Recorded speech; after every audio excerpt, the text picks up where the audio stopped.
Eu começo falando, doutor, inicialmente evidentemente, com um pouquinho no direito do agronegócio, né? Dois minutinhos e meio aí, 3 minutos, para o senhor falar assim, das impressões, que isso tudo que a gente está passando, né? A gente não gosta de falar muito essa palavra mais, pandemia, né? Mas evidentemente, tudo que a gente tem notícia sofreu impacto, não é diferente no agronegócio, doutor Zé Roberto? Não, não é diferente, Marco. Os impactos foram grandes.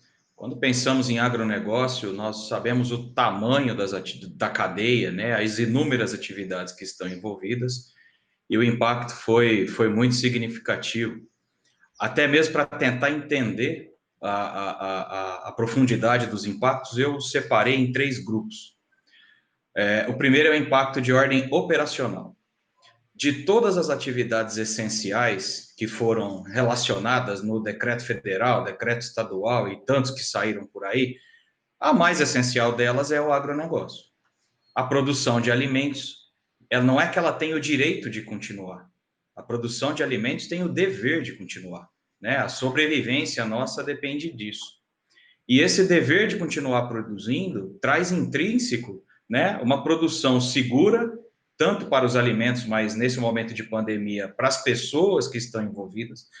E o desafio é enorme, né? De um dia para o outro, você implementar medidas de isolamento e segurança para dezenas de milhares de empregados é um desafio enorme para as empresas do agronegócio. Então, esse impacto foi muito grande. Profissionais de RH, de segurança do trabalho, de medicina, empenhados e focados em não deixar de produzir alimentos de uma forma segura. Então, teve esse impacto operacional. Uma produção responsável, uma produção eficiente. E o maior de todos os impactos, o econômico. Me limitando aqui dentro dos minutos ao etanol, que é o mais próximo da nossa região, nós tivemos uma queda de consumo na ordem de 50%. Então, é um segmento que perdeu muita escala. E de um dia para o outro, o preço do etanol foi de R$2 para R$1,30, por conta do achatamento do preço da gasolina, né? Consequência da queda do preço do barril do petróleo. Então, aumentou a dificuldade operacional para fazê-la de forma segura, no aspecto trabalhista e de medicina e segurança, e houve, do outro lado, perda de receita por perda de escala e também por perda de preço propriamente dito. E o terceiro impacto, rapidamente, só para não me alongar, é o impacto estratégico, né? Como que o agronegócio vai sair do ponto de vista posicionamento global dessa? Se 25% das usinas correm o risco de fechar as portas, segundo a avaliação do Pedro Fernandes, né, diretor do Itaú Unibanco, corremos o risco de um reposicionamento global? Pessoalmente, eu tenho certeza que não, mas tem profissionais empenhados para que isso não ocorra. Então, tivemos impactos nessas 3 ordens, aí, nessas 3 dimensões, que eu tentei separar de uma forma mais didática e mais fácil de compreendermos. Impactos que não são poucos, né? Doutor Fabrício, evidentemente que a gente sabe muito bem que o direito ambiental está intrinsecamente ligado, né? E às vezes algumas obrigações que aquelas pessoas que têm o dever de cuidar, de ter aquela, vamos dizer assim, aquele cuidado especial, né, com a área ambiental, às vezes ele imagina que por causa de tudo isso que vem acontecendo, a pandemia, isso tudo está bem mais flexível, está bem mais fácil dele lidar. Mas a verdade é que a lei está aí para ser cumprida também, inclusive no direito ambiental, né, doutor? Com toda certeza, Marcos. Na verdade, assim, a tutela do meio ambiente, em todas as suas esferas, né? A tutela administrativa, civil, penal, na verdade, ela não flexibilizou com a crise, obviamente. Pelo contrário, na verdade, as autoridades ambientais, fiscalização, estão até mais atentas do que antes, né? E então o que a gente verifica, na verdade, é assim: não há uma tendência dos órgãos governamentais, a exemplo aqui do Ministério Público, né, de flexibilizar de forma por iniciativa própria, por exemplo, os TACs, os termos de ajustamento de conduta que já foram firmados para a regularização de áreas ambientalmente protegidas. E aí a gente insere dentro da área que o Dr. Zé Roberto colocou com muita propriedade. Se o setor sucroalcooleiro, por exemplo, está tendo todo esse impacto negativo, ou seja, uma redução do preço do etanol de 50%, nós, óbvio que tem algumas diferenças de números, mas, en passant, de forma mais descuidada, nós podemos dizer que houve uma redução de 50% da receita. Isso quer dizer que o lucro ficou absolutamente achatado, botando muitas empresas dentro da linha até mesmo de inadimplência, que é o caso aí do risco que ele comentou de 25% de empresas fechadas, conforme a avaliação do Itaú. Então, o que acontece? Todas essas empresas, tanto o produtor rural quanto as empresas do setor, certamente possuem TACs já assinados para fazer a recomposição de matas, enfim, para a regularização ambiental dessas áreas onde está sendo produzido. E não são custos baixos os custos de regularização ambiental. Então, nesse ponto, a gente alerta aos colegas que lidam com a área no sentido de buscar a melhor forma possível de demonstrar, de um lado você tem a força maior, né, já inclusive decretada pelo governo federal, sobre os impactos aí da quarentena, só que você tem que complementar essa situação já declarada caso a caso com o impacto econômico e financeiro que efetivamente teve o negócio daquele que está obrigado a cumprir um TAC. Para quê? Para ele poder pleitear de forma técnica, jurídica e de processo de engenharia os pedidos, as formulações de propostas ao Ministério Público e aos órgãos ambientais de revisão desses TACs no sentido de obter mais tempo, suspensão de cumprimento de algumas medidas, para que ele consiga honrar com esse compromisso que ele assumiu para a regularização. Porque, na verdade, assim, as penalidades que são impostas nesses TACs são muito graves, são muito altas, podendo trazer uma situação grave àquele que se obrigou a fazer uma regularização ambiental na sua área e não está conseguindo fazer, não terá caixa, não terá condições de fazer em razão da quarentena. Todo cuidado é pouco, né, doutor Fabrício? Sim. Olha, para quem nos acompanha nesse momento, aqui nessa live importantíssima, em nosso portal ADVJus TV, eu quero te convidar para que você acompanhe o nosso programa do próximo domingo. Nós trouxemos para dar a sua impressão a respeito da sua nova obra, o doutor Alamiro Veludo Salvador. Ele vai falar a respeito do novo livro, aliás, já falou, a gente já gravou o programa, eu estou convidando para que você nos prestigie domingo às 12 horas na TV RT, canal 9 da NET. Doutor José Roberto, as projeções aí de agronegócio, 780 bilhões, né? Quase 3% do PIB, pessoal estava com essa expectativa, ou está com essa expectativa desses números grandiosos, né? Mas a gente sabe muito bem também que o consumo pode também não ser tudo aquilo que se esperava, né, doutor? Pois é, doutor.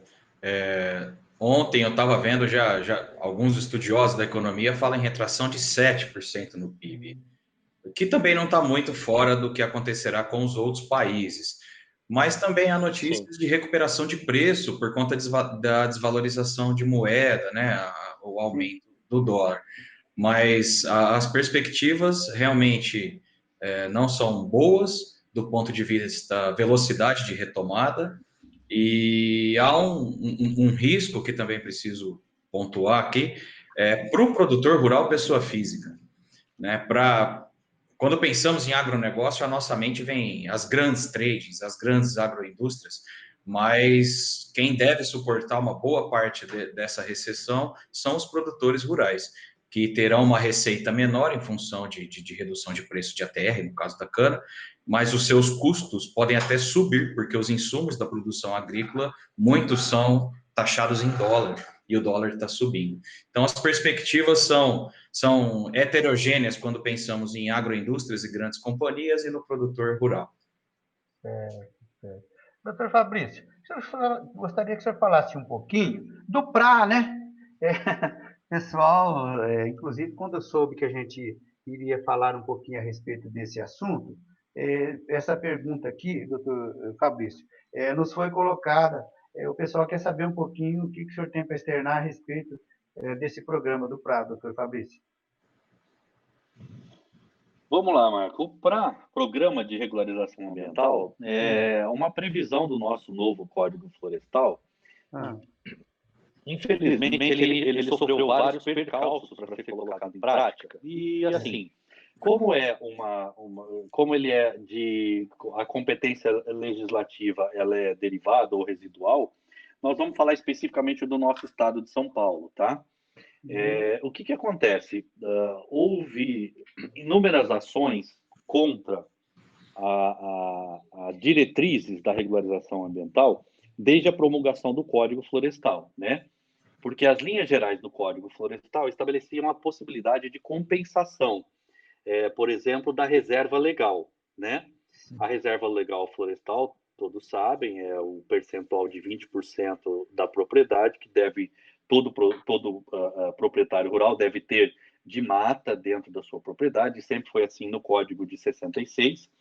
E o novo Código Florestal mudou um pouco essas características. Foi uma sacada do governo anterior de que viabilizando a compensação ambiental, ou seja, ao invés de você separar 20% dentro da sua propriedade que não tem 20% de mata e você compensar adquirindo uma outra propriedade que tenha um excedente de mata, que já tenha uma mata fechada além dos 20%, você, na verdade, está preservando aquele percentual da outra propriedade excedente para que ele não seja desmatado no futuro, né? Porque isso acontece mesmo. Ainda que os órgãos ambientais não defiram o desmatamento do excedente dentro das propriedades, é uma ordem natural. O próprio proprietário rural vai deixando a árvore morrer e etc. Na prática, a realidade é essa. Vamos ser bem transparentes. Então, é uma sacada do governo anterior, no sentido de que, utilizando esse excedente de mata de propriedades para a compensação de outras áreas que já foi degradada, ou seja, que não tem mais a mata, você está preservando, na verdade, aquele percentual. Porque uma vez que o excedente foi objeto de reserva legal de outra propriedade, ele tem que ser preservado. Então, ao nosso ver, né, ainda que com diversas opiniões divergentes, isso é muito bom, isso é muito positivo para o meio ambiente e também para o produtor rural. Então, isso traz uma sustentabilidade. E no estado de São Paulo foi agora em março decretado pelo governador, né, efetivamente a regularização da lei estadual que criou no estado de São Paulo para o programa de regularização ambiental. E um ponto muito importante está no artigo 9º, no parágrafo 1º do decreto do governador, que ele diz expressamente algo que sempre foi motivo de dúvida entre todo mundo, entre os agentes fiscalizadores, os agentes dos órgãos ambientais, o produtor rural, o proprietário rural, que é efetivamente, se dentro dessa relação de compensação, né, da reserva legal com outras áreas, né, nos excedentes, se isso tinha ou não um ganho ambiental, uma melhoria ao meio ambiente, fazer essa compensação.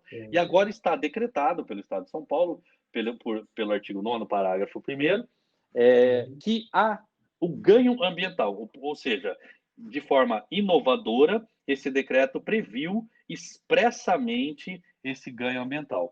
Com isso, então, cessa a dúvida e, efetivamente, os proprietários rurais vão poder prosseguir de forma tranquila, guardados alguns requisitos técnicos, a possibilidade de fazer a compensação e não mais aquele dever de pegar 20% da sua área produtiva, quando não há mata dentro da propriedade, e transformar isso numa floresta artificial. Ok, doutor. Okay. Doutor José Roberto, nesse instante a gente quer saudar, mandar um abraço especial para todas as pessoas que nos acompanham neste momento, e uma pessoa, um colega nosso, certamente, que é o Michel Siqueira, muito obrigado, viu, da sua mensagem aqui. Ele está falando, isso não era do meu conhecimento, que houve um aumento de 50% nos fertilizantes e 40% de aumento no valor dos fertilizantes. A gente vê o pessoal falar, o senhor muito bem domina essa área do agronegócio, e a gente sabe do esforço, né, do produtor rural, de uma maneira geral, para que fosse transformado o agronegócio nessa locomotiva que puxa, né, o nosso país. Mas esse naipe de aumento aqui também não é brincadeira. Além disso, eu gostaria que o senhor prosseguisse nas suas reflexões com relação ao agronegócio. Pois não, doutor? Bom, agradeço a contribuição do Michel Siqueira com números, né? Muito obrigado. Isso mostra, né, o impacto que pode ter no sistema produtivo. E a consequência, né, o passo seguinte, qual é?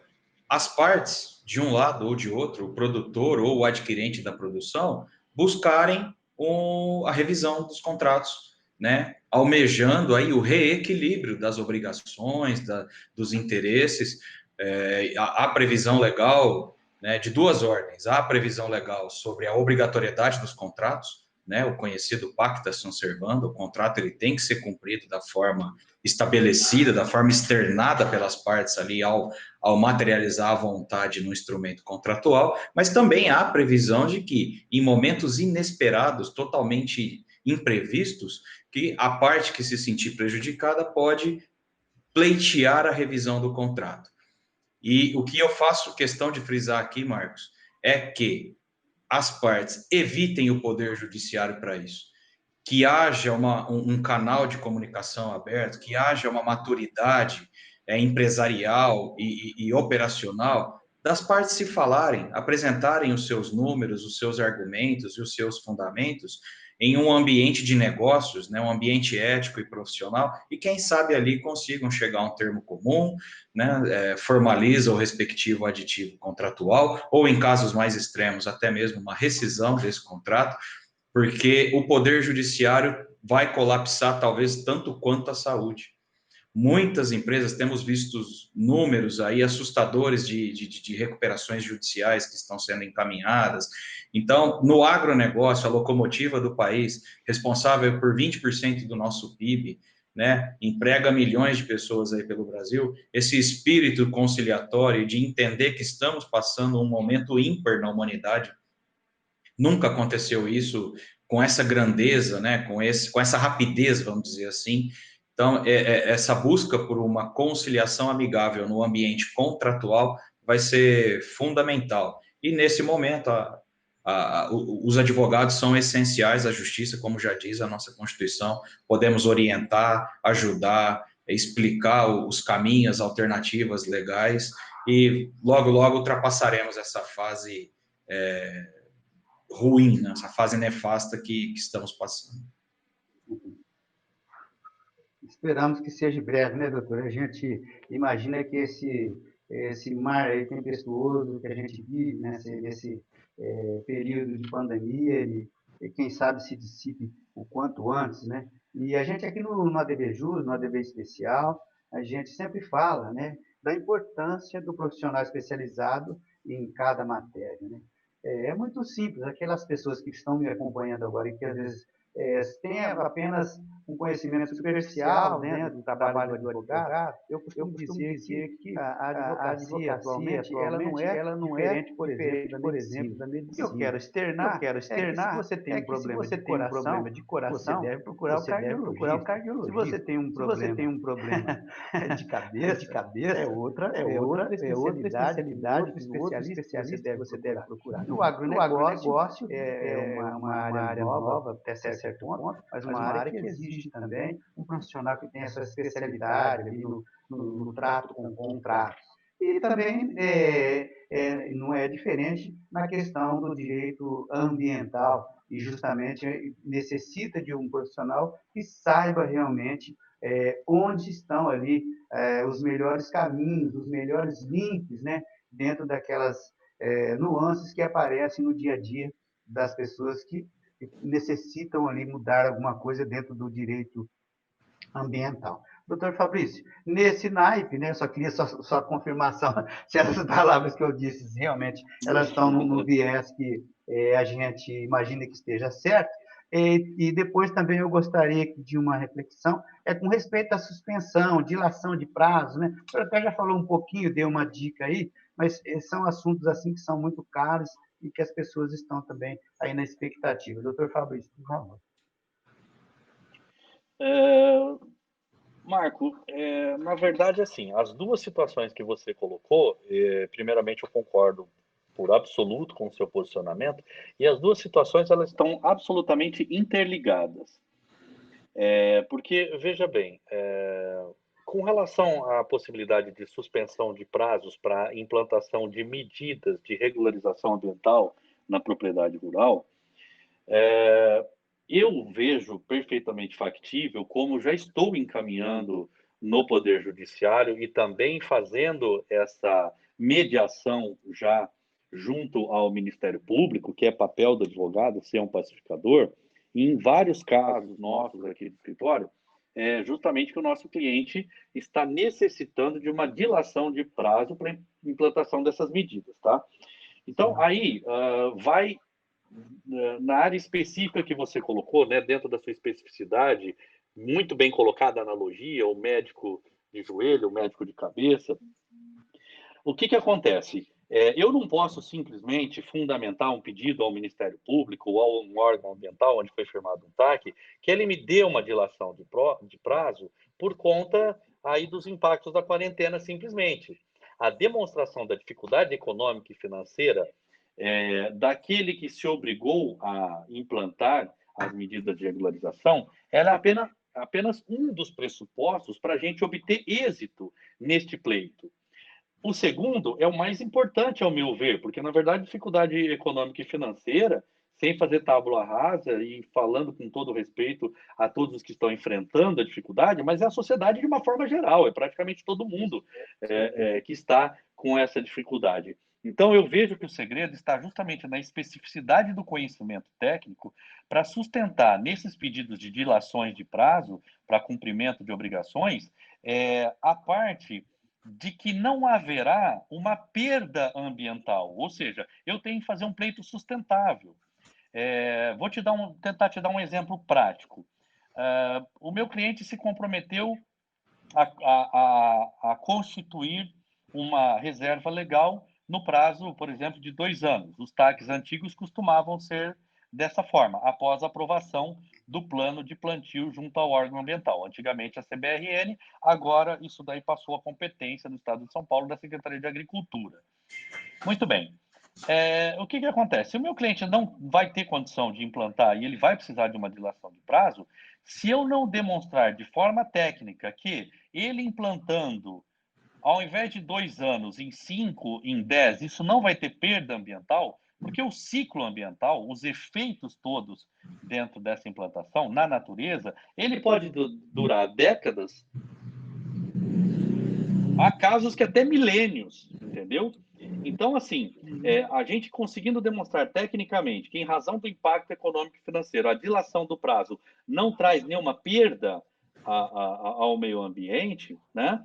Então, aí a gente obtém mais êxito no sentido de que o nosso pleito seja contemplado, né? Então, anda junto à especificidade da matéria, junto à necessidade efetiva de se readequar às obrigações, como com muita propriedade o doutor José Roberto colocou aqui, né? As cláusulas contratuais intrínsecas ou subjetivas do rebus sic stantibus e o pacta sunt servanda, que hoje no nosso Código Civil novo está, na verdade, declarado expressamente que o juiz tem o dever de reequilibrar as obrigações das partes em conformidade com a mudança, né?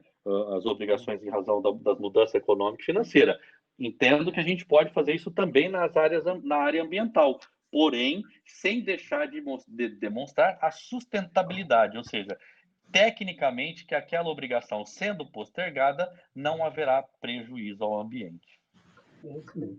Doutor Zé Roberto, a gente agora imagina, né, o senhor já deu o senhor já fez uma abordagem interessante com relação a principalmente essa queda, né, o que a gente está vendo, né, mas a gente imagina, sim, que é possível trazer, né, à luz aí, ou mesmo em nível de perspectiva, o que a gente pode imaginar nesse final, ou até mesmo pós-pandemia. A gente tem jeito de traçar um parâmetro, doutor? O que o senhor imagina que nos aguarda aí para frente, doutor Zé Roberto? Olha, eu sou um eterno otimista. Eu tenho certeza absoluta de que vamos superar, de que a sabedoria, o bom senso e a serenidade em algum momento retornarão à mente dos nossos líderes, né, os líderes de Estado, os chefes, os gestores públicos que por nós foram colocados lá, e que nós vamos superar, sim, essa fase. Não é a primeira vez que há uma queda de consumo, tivemos que desde a crise de 39, 2008, enfim, todas foram superadas. Acho que dessa vez será um pouco diferente, porque esse momento nos relembrou, né, dos valores do ser humano, o valor da família, de cuidar do próximo, de ser obrigado a vestir uma máscara, principalmente para proteger o próximo e não a si mesmo. E sairemos melhores, talvez, como pessoa, dessa pandemia.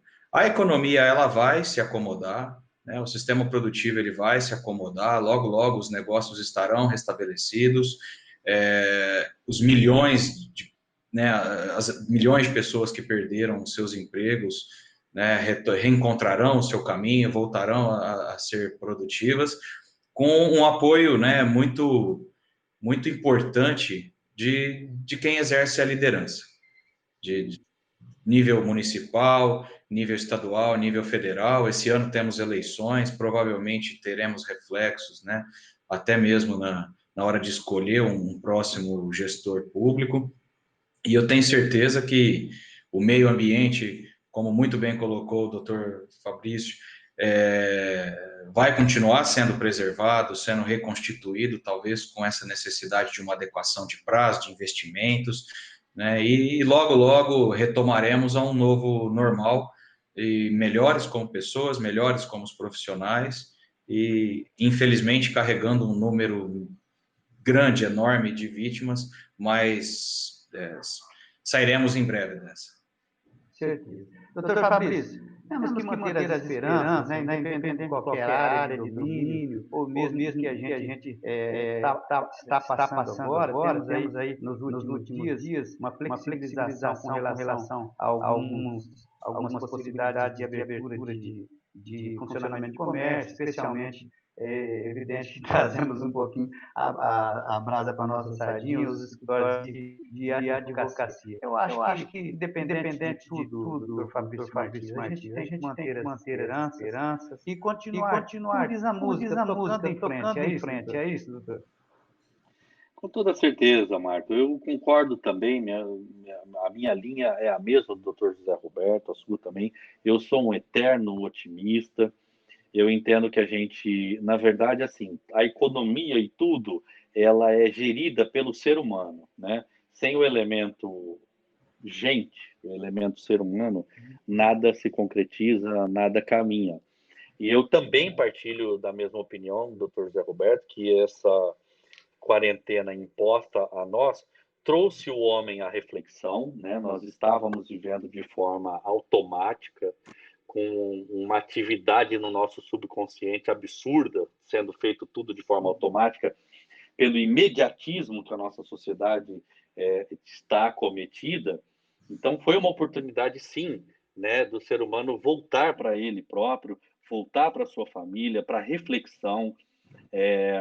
Com base nisso tudo, eu creio que o homem sai maior para a busca da retomada econômica e do status perdido, né, em razão das paralisações. Sou otimista com relação a tudo isso. Eu vejo que os homens não estarão mais agindo de forma automática depois disso tudo, né? Até mesmo porque nós fomos todos instados à reflexão.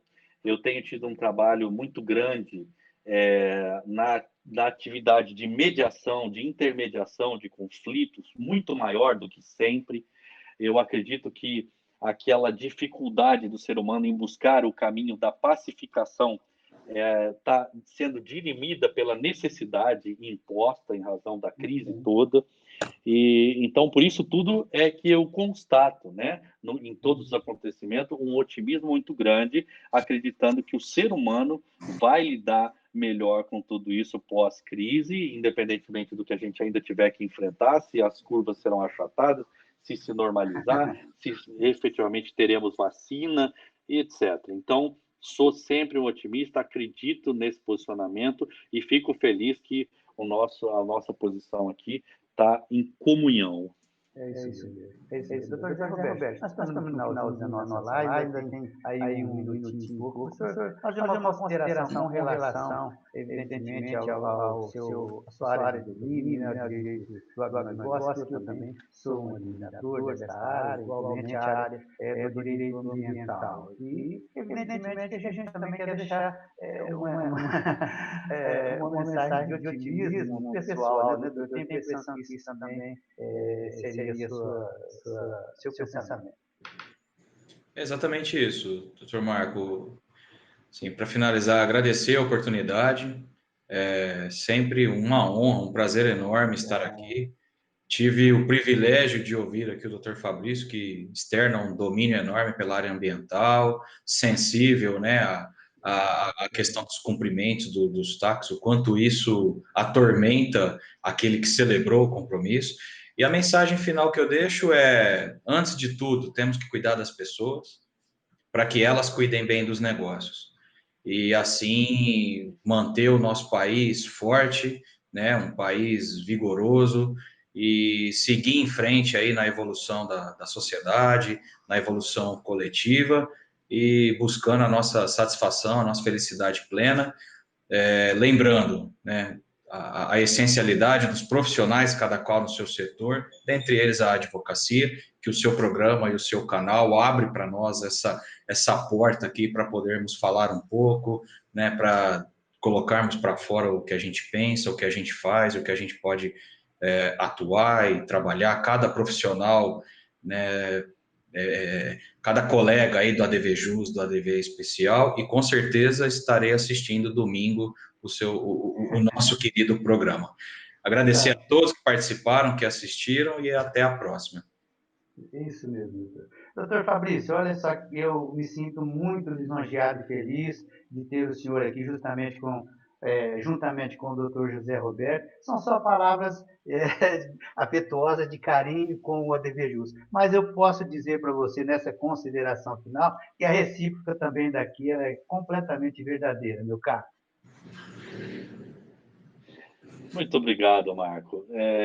Você criou realmente em volta de si um ciclo de amigos. Isso é muito bacana. Essa comunhão é muito bacana, porque traz, né, um efetivo ganho a todos, aos que participam internamente e também a todas as pessoas que, de alguma forma, se interessam e participam também, ainda que apenas assistindo os programas, as lives, né? E essas pessoas também, né? Eu tomo a liberdade aqui por ser parceiro do ADV Jus há um bom tempo já, que venham a participar mais, né? É um convite. Uma das falas minhas aqui, encerrando, é que essas pessoas, esses advogados, esses colegas, as colegas, venham participar mais aqui do ADV Jus e contribuir, né? Isso é sempre muito bem-vindo. Eu faço minhas as palavras de vocês no sentido de colocação, é uma honra, é muito gratificante estar aqui com o Dr. José Roberto, profundo conhecedor da área de agronegócio e da vida, né? Não só disso, é um conhecedor da vida, assim como você também, Marco. E eu digo o seguinte, também, obviamente, estarei lá assistindo o nosso programa de domingo, né?